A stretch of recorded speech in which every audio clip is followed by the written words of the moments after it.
They were all in on it. A slew of bombshell Biden books reveal how Democrats privately knew Joe Biden was in mental decline, but covered it up anyway. Some lawmakers are scrambling to cover their tracks.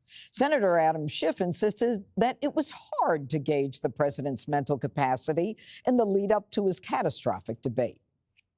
Do you think that former President Biden's advisors misled the American people about his capacities? It's hard for me to gauge what the closest advisors of the president were seeing at the time. I can only speak to the interactions that I had with him, which were, in the months leading up to his getting out of the race, largely ceremonial occasions. But if you'll remember, Shifty Schiff blasted special counsel Robert Hur over a concerning report on Biden's memory. Okay, Jesse. So Welker is saying, besides being late in the game to even ask the question, she's asking if the president's advisors misled the American people. But isn't this her way of shifting the blame from the media and herself?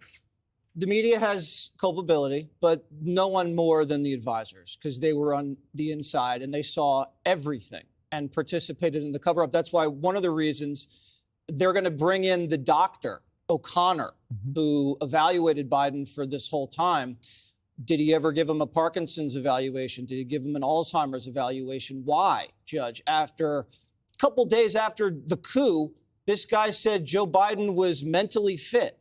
He obviously wasn't mentally fit. Did he ever give him a cognitive test? So he's going to have to come in under oath, swear to tell the truth, and tell the entire world what he knew and when he knew it.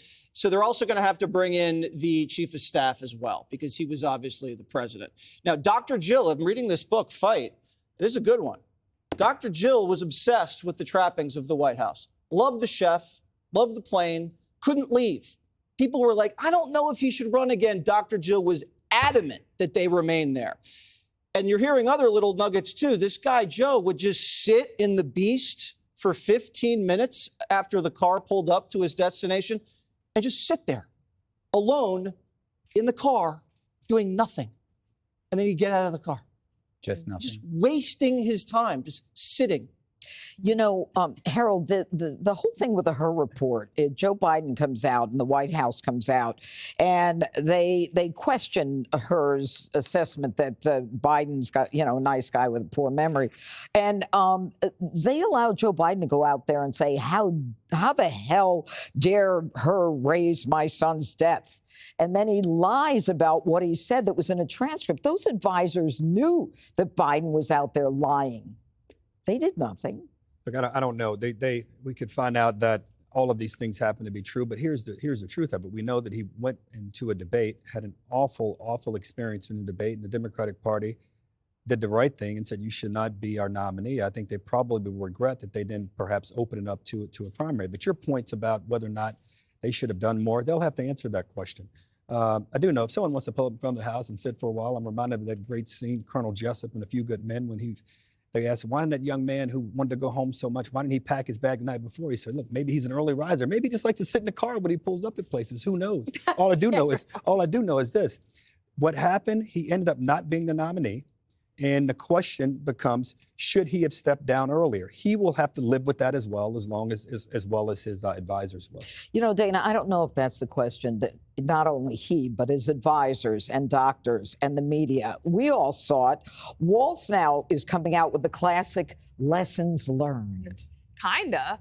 I mean, he kind of is. I don't see any Democrat taking full responsibility yet. And until they do, they will not be able to shake this. I think they have done generational harm to the Democratic Party. And I know that they don't want to be mean, but I think that you're right about the former First Lady wanting to stay and she is the person who was closest to Joe Biden, who could have said, you have done amazing work for 40 years as a public servant.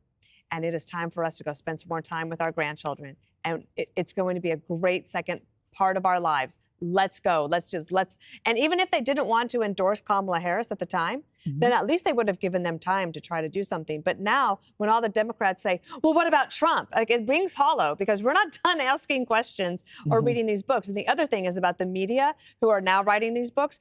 Where were they to defend people like Annie Linsky of the Wall Street Journal or Alex Thompson of Axios when they were writing it? And you had elected officials and Hollywood and White House staffers who all came out trying to destroy their careers, saying that they were lying when they were absolutely right. And now they want to write books and make money off of that?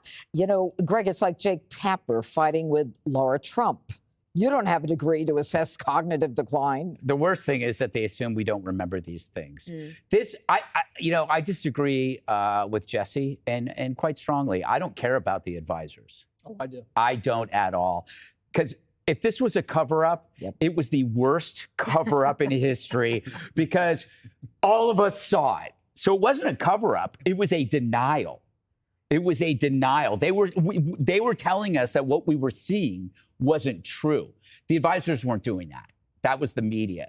So as long as we follow this dictated narrative, what did the Dems know and when did they know it? We're letting the real culprits off the hook, MSNBC, CNN, others. They actively denied this and shamed people who had who were just commonsensibly saying, look, there could be so many villains that it's impossible to round them all up.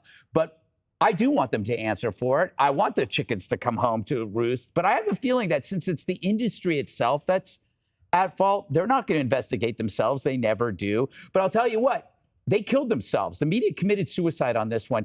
Something as banal as the weather, I don't trust them giving me today's weather.